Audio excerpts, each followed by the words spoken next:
What's up, guys? I am back with a brand new session on Microsoft Azure ML Studio. Azure ML Studio is a very big campus orchestration tool by which you can do a lot of activities related to Azure AI. You can train your model, you can capture your data, large volume data, and then you can train your model, and then you can do a large amount of testing of your models to various iterations till you come to a desired outcome, and then you can expose your outcomes via an endpoint. So Azure ML Studio is a very much talked about tool by which you can do a large number of activities like dealing with a pipeline, dealing with your models, training them, and finally exposing them to endpoints. Azure ML Studio as is a low code, no code kind of a structure which can accentuate the data based on your requirements to create predictive pipelines, register and deploy them uh, at very ease. Uh, are you planning to focus the time series, classify objects, focus to your business, ROIs, recommend products to your clients? Not to worry, Azure ML Studio is here, and you can define data, define compute, define pipelines, and choose a required algorithm, train your model, and deploy the endpoints. Troubleshoot and leverage a lot of underlying things. Okay, so without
and it is in the process of deployment after a series of validations, and once it is done it's going to be ready to be used. So I'm pausing my recording for a while till the deployment gets over,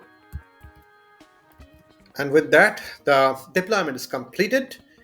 Let me take you to the resource which got credit as a result.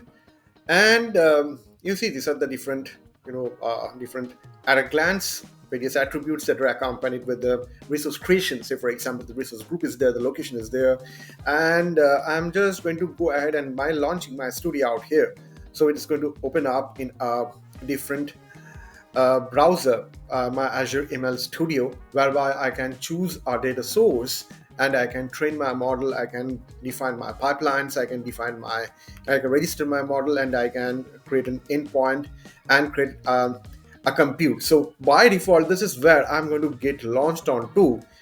This is my landing page, and my landing page comes up with a lot of by default templates with flows, and this there whereby you can create say for example this one Q&A on your data. It's web classification, chat with Wikipedia, use GPT, and so many by default out of box prompts are there.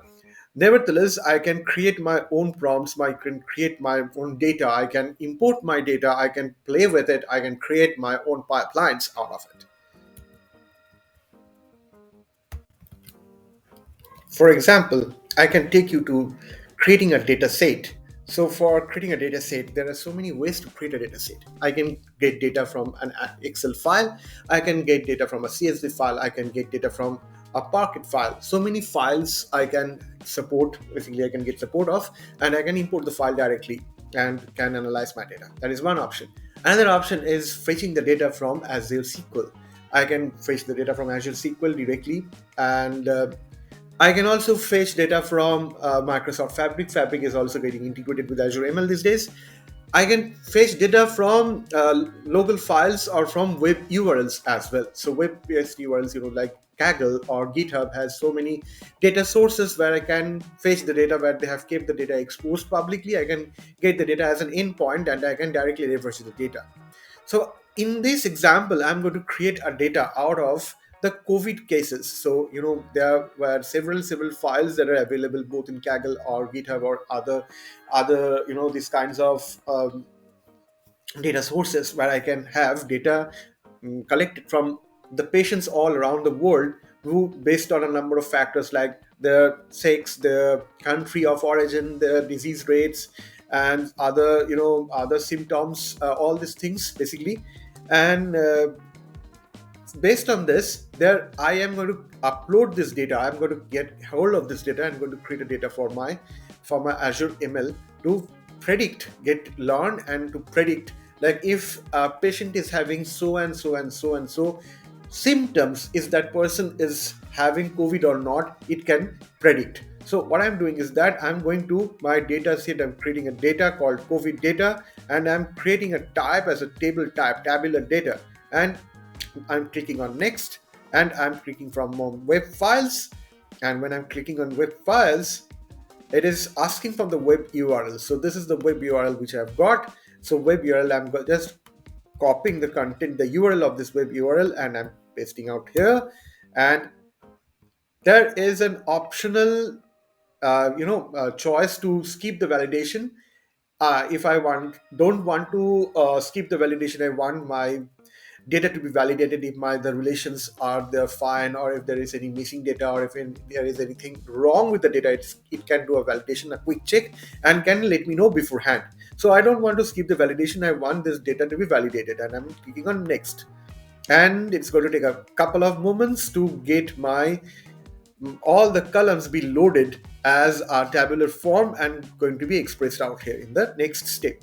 So this is basically a snapshot of the file format is delimited, and the delimiter is comma, and the encoding is UTF-8. So all the columns are also having all files are also having the same headers, and skip rows I have selected as done. So all these things basically it is sticking up and presenting in a file format like this, in a tabular format like this. Now I'm clicking on next. Here in this step, I can optionally select or unselect any column which I want to exclude from my observation. So say for example, I am going to skip country. I am going to skip, you know, date onset symptoms. I am also going to select the things like I am fine with no, I'm fine with all other things. Yeah, I can also select severe pneumonia, fever cup. So I can deselect also this one. But for now, I'm not. No, let me keep this one like this, and I'm going to click on next. So it is going to create the data for me.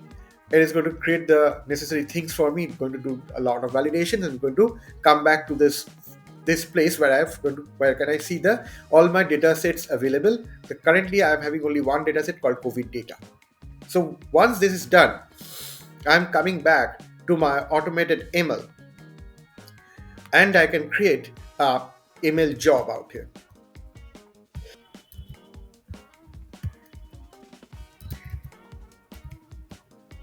And I create a new automated ML job out here. So I'm clicking on new.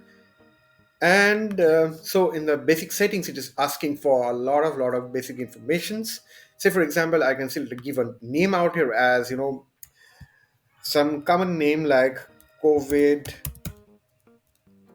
training job.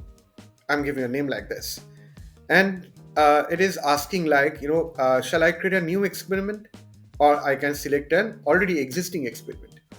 I don't have the select existing experiment because this is disabled. Because why? Because this is for the first time I'm creating a new experiment out here. So in the next tab, you can also optionally give a description out here. You can optionally give a tag out here. So say for example, this is for my dev and my dev training. I can add I can add a tag out here like this, and I can also give an UAT training. I can also give any type of tag I want to define here. Okay. In the next tab, I'm going to click on next, and by default, this COVID data is going to be available. It's going to be available. These are the data that are available as per the data sets that I have defined out here. So COVID data I just created. So COVID data is available out here, and I'm going to go to click on next.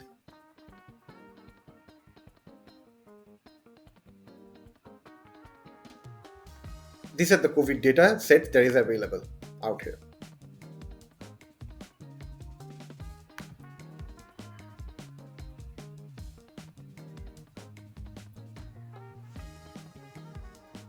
So from here, I need to select what type of task that I am actually looking for. So here I'm going to select my classification because this is a classification algorithm. In the next, the moment I selected the classification task type as classification, the next button got enabled.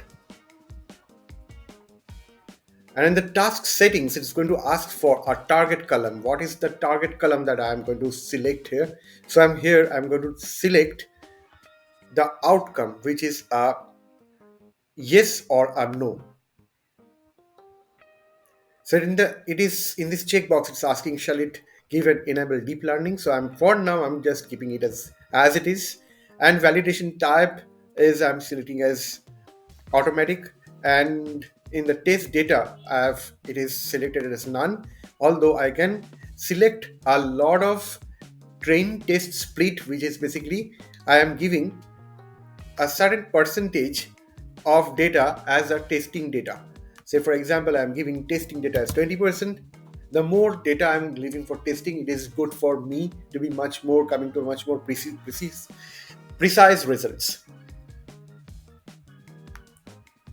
And in the next step, I'm clicking on this button to come to the next step, and it is selecting as a serverless. And you can, or additionally, you can select a computer cluster, or you can select a computer instance, and you can select a serverless. For now, I'm selecting as a serverless, and number of instances is equal to 1. It's a very cheap one, so it's as low as $0.29 per hour with a standard DS3 VS2 V2 cores, 4 cores. So I can select it as it is, and I'm going to go for next. The moment I'm going to go for next, I can submit the training job, and it is going to take some while to do all kinds of validation and give my data for our training. This training is going to take a lot of times, and this 404, the job does not exist or has been deleted. This is because you won't be able to see it out here. You have to come down to your automated MLs and going to see if there any jobs are there or not. So this job is under training, and you can click on this and you can see what is the status of your current job, which is going to take a lot of time to get completed. So let me pause my video out here, and I will resume once the validation and the data training is completed. And with that, it took me almost 6 hours to complete my training, and I came back and I found that it's completed. In fact, albeit it's the timeout, there's a timeout that happened, but that's fine. Actually, I got required amount of training. My models got required amount of training to get sufficiently acquainted with the predictive features inside. So if I come down here, so these are the results of my experimentation. So here are my data quadrilles. They are my data models plus child jobs, output logs, child jobs. So many options are there. So if I get inside, in fact, I can again come back. I can again edit and submit preview. I can again go back to the previous step, and I can add some more data, and I can keep on reiterating unless certain degree of satisfaction is achieved. So and in fact, I can keep on refreshing until that I get the current status of my experimentation.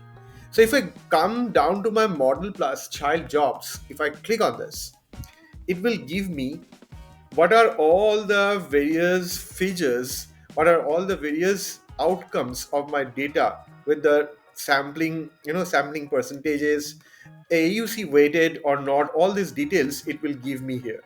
And each of them are of different algorithm features. So some of them is boost classifier, some of them is voting assemble, some of them is light BGM. Light GBM. Some of these features, some of these algorithms, I can go back to my previous step.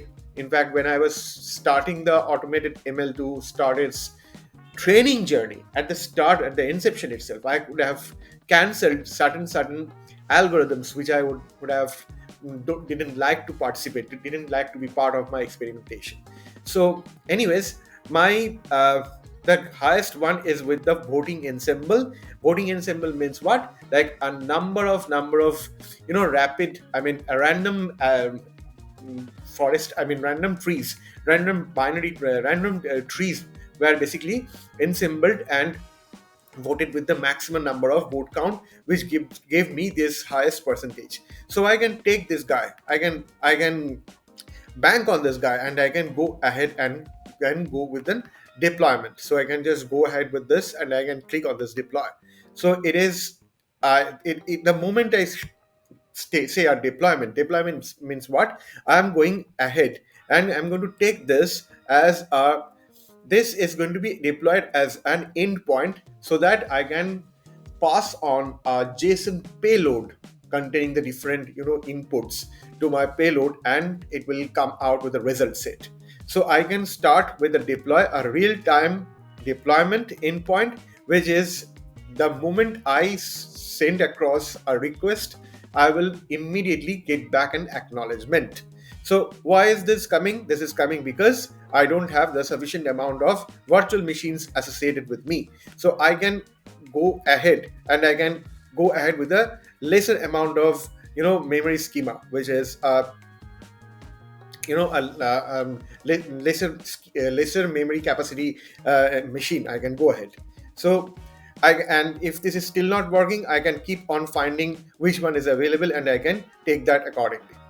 So for now, I am just sticking with this one, which is $1 per hour, which is pretty maximum score of maximum monthly cost of $751.44, which is a pretty high amount of cost. Otherwise, I can go ahead with the standard 96 course, which is still lesser as compared to the previous one. So I am just going ahead and I'm going to go for a deployment. And there are so many other factors that I can set it up. Like say for example, I can give name like COVID endpoint.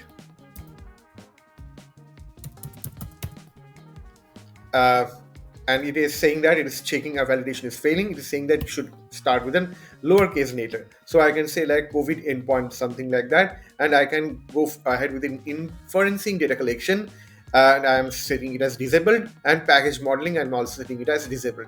So when I'm saying that, the endpoint name is coming like this, and the deployment name is like this. So I'm also copying this, and I am copying it here. Okay, so it's kind of too big for it, so I'm just clipping it short. Okay, and 1 second. Yeah, so this is actually I'm keeping it rather short, and I'm just going to go for deploy. So the moment I say deploy, it is going to allocate the selected virtual machine, which is basically 2 cores, 8 GB RAM with 16 GB disk. This it is going to allocate and is going to go for a real-time deployment for my resource, which is voting ensemble. And it will take some amount of time in order to get activated, which is shown by the model deployment is successfully triggered. So if this is so, let us wait some more time till the deployment is completed. If it is still not completed or not, how can I find that? If I go to endpoints, and I can find out from here. So the endpointment is this is dedicated, the quota type is dedicated, and it is showing as under deployment. It's not yet, the provisioning status creating, it's still under deployment. The deployment is not yet completed. The moment it gets completed, it will show you as ready or in created state. Let us wait, and let me take a break out here. And after almost quite a long time, finally the screen came up showing that the provisioning state got succeeded, and the provisioning state here, it's ready to be consumed. Everything is ready. Here, how do you know that it's ready to be consumed? So the firstly, the live traffic allocation should be 100%. Its provisioning state should be succeeded, and there should be a test button available here. So if you come to test button, it's showing you as the format of the JSON payload that you should be sending across. So this is nothing but the different parameters that we need to send across: the age, sex, chronic disease, date, confirmation, all these things that you need to pass on. And based on that, it's going to predict the answer, the result. For that, there are certain things that you need to keep in your mind. So what I've done is that I am passing on a payload that actually I need to find out. So I am just need to check out for this person of 40 years old male, and he got admitted on this date, and he got discharged on this date. So discharged could mean a lot of things, like he was recovered and then he was discharged, or maybe he was found like he was not having COVID at all, it was a false alarm, or he actually died. So that could mean a lot of things. Let me find out what the result comes. Just before that, just you need to keep in your mind a couple of things, like the input data format should be like this. The column should be placed one after the another like that. And then the index is should be 1. Why 1? Because here you see I am passing on one array element. See, one array, there could be multiple arrays separated by commas like this. I can keep on adding arrays after this, or for our testing purpose, just for this examples purpose, I have kept only one array. So here you see this array it's a 13 elemental, there are 13 elements in this array, but it's one array only. So if I pass this on, if I click on test, it will come back with a result saying that this person died. So this is how it works. I can keep on changing the parameters, and I keep on asking like what was the result, like was that person alive or dead. I can keep on finding the results, and I can imagine like I can consume this. So if I go to consume tab, and I can find out like there is a primary key and there is a secondary key. So the keys, as you know, keys are basically needed to pass this on to authenticate the endpoint, the REST endpoint. So the REST endpoint is this. So you can call this REST endpoint from any application. Say for example, you have created a Python application or a JavaScript application or a C# application, and you can pass this on as a REST endpoint. And you can, that along with that, you have to also pass on this primary key or a secondary key. So you can regenerate a key at any point of time. Why do you need a secondary key? Because at any point of time, if the primary key is not functioning at all, I can keep the secondary key as a standby, and I can regenerate the primary key. So with that, this is how you can create a automated ML, and you can keep on testing and find out if the results are coming as you have expected. If not, then you can retrain your models and keep on doing this exercise until the time you come to a satisfactory conclusion. So with that, I am signing off.